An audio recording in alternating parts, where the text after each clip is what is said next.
रामू, तेरी जरूरत पूरी हो रही है, लालच मत कर। एक छोटा सा गांव था, नागरदा। उसी गांव में रहता था एक लकड़हारा रामू। घर की हालत बहुत खराब थी।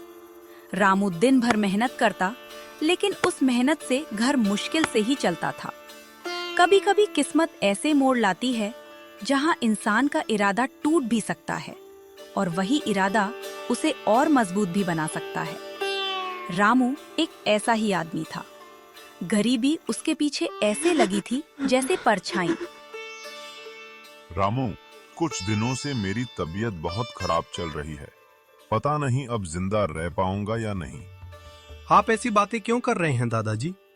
आज ही मैं आपकी दवाई लेकर आता हूँ।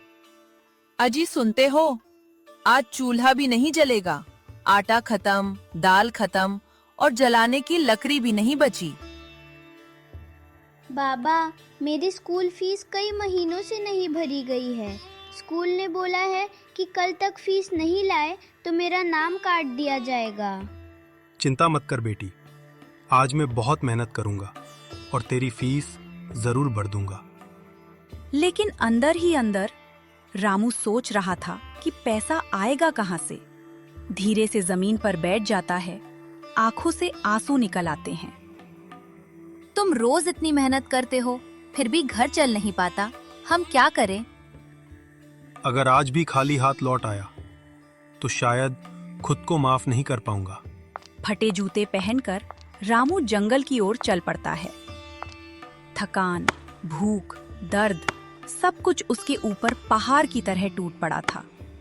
पर इंसान वही बड़ा बनता है जो गिरकर भी उठ जाता है। रामू लकड़ी काटने तो आ गया, मगर उसके मन में बस एक ही ख्याल, लकड़ी तो काट लूंगा, लेकिन इसे खरीदेगा कौन? वह कुल्हाड़ी उठाकर पेड़ पर मारता है। एक बार, दूसरी बार, तीसरी बार हाथ नीचे गिर जाता है।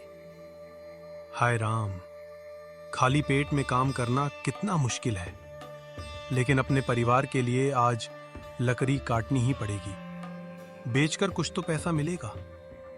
कभी कभी गरीबी सिर्फ पेट नहीं जलाती, आदमी का भरोसा भी जला देती है। थका हुआ रामू ऊपर आसमान की ओर देखता है। भगवान, एक बार मेरी सुन लो।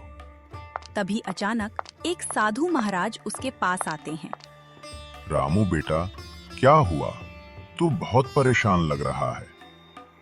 रामू चौंक जाता है। बाबा, क्या आप मुझे जानते हैं? हाँ बेटा, मुझे तेरी परेशानियों तक का पता है। अगर आपको सब पता है तो कोई उपाय बताइए बाबा, जिससे मैं अपने परिवार की मुश्किलें दूर कर सकूं।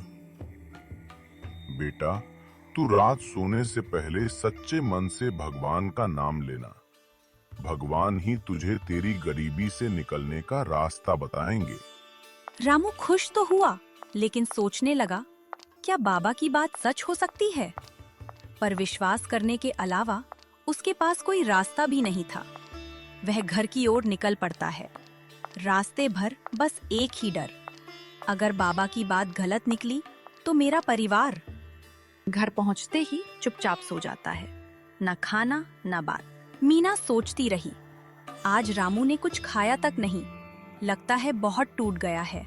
रात में रामू को एक अजीब सपना आता है। वह डर कर उठ जाता है।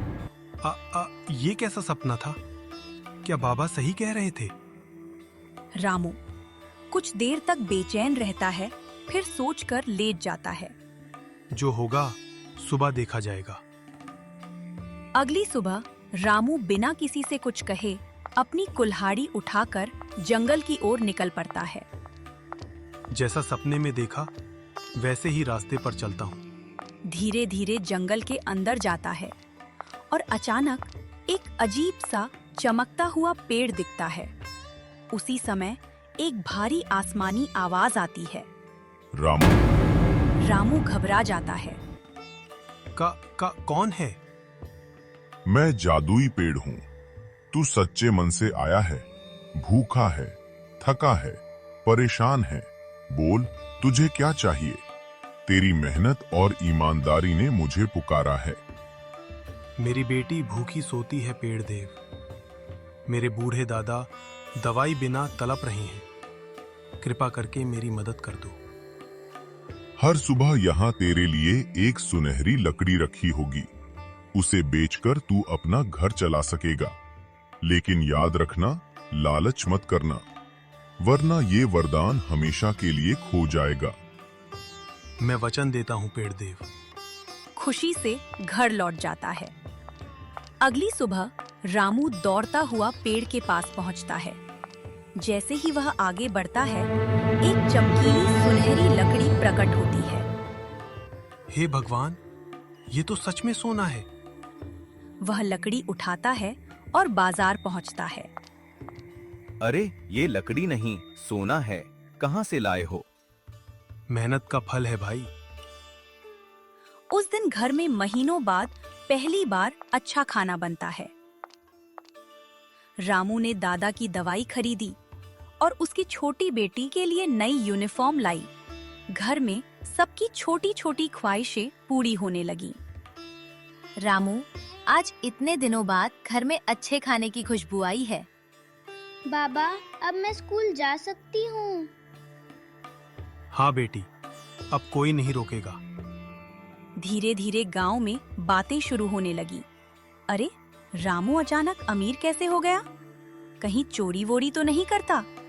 नहीं भाई, भगवान की कृपा है। माँ, देखो, रामू काका नया कपड़ा पहन रहे हैं। हर जगह रामू की बात करने लगे। कुछ लोग खुश, कुछ जलने लगे, कुछ शक्की बन गए। रामू डरने लगा। लोग पूछते हैं मैं लकड़ी कहाँ से लाता हूँ, कहीं राज खुल गया तो। यही डर उसके मन में लालच का बीज डालने लगा।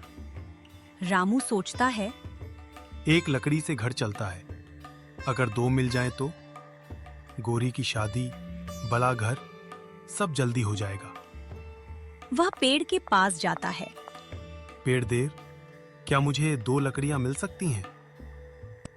रामू, तेरी जरूरत पूरी हो रही है, लालच मत कर। लेकिन रामू का मन अब बदल चुका था।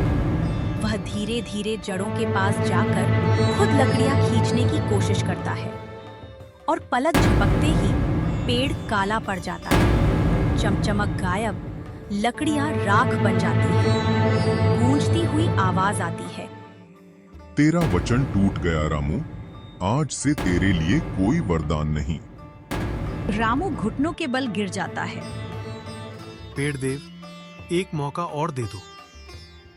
जंगल में गहरा सन्नाटा छा जाता है, मानो पेड़ भी दुखी हो। तुमने हमारी सारी खुशियाँ क्यों मिटा दी? बाबा, क्या हम फिर गरीब हो गए? रामू के पास कोई जवाब नहीं। वो बस जमीन पर बैठ जाता है। रात में बारिश होती है। रामू जंगल की ओर भागता है, पेड़ के स्थान पर गिर जाता है। मैं लालची नहीं बनना चाहता था पेड़ देव, बस डर गया था। लोग बातें कर रहे थे, मुझसे गलती हो गई, मुझे माफ कर दो। तभी पेड़ की धीमी आवाज आती है, रामू, गरीबी इंसान को नहीं तोड़ती, लालच तोड़ देता है। सोना मैंने दिया था, अकल तूने खोई। अब जीत तभी मिलेगी जब फिर से मेहनत करेगा। रामू फिर से कुल्हाड़ी उठाता है, बारिश में लकड़ी काटता है, धूप में पसीना बहाता है, थकान में भी काम करता है। लोग उसके बदलते रूप को देखने लगे। रामू फिर पहले जैसा हो गया है। अब ये सच में ईमानदार है। धीरे धीरे उसकी कमाई फिर बढ़ने लगती है। घर में फिर से उजाला लौट आता है, चूल्हा जलता है। रामू, ये रोटी सोने से भी कीमती है, क्योंकि ये तेरी मेहनत की कमाई है। जंगल में हवा फुसफुसाती है। मेहनत ही असली जादू है। रामू आसमान की ओर देखकर मुस्कुराता है और अपनी नई जिंदगी की शुरुआत करता है।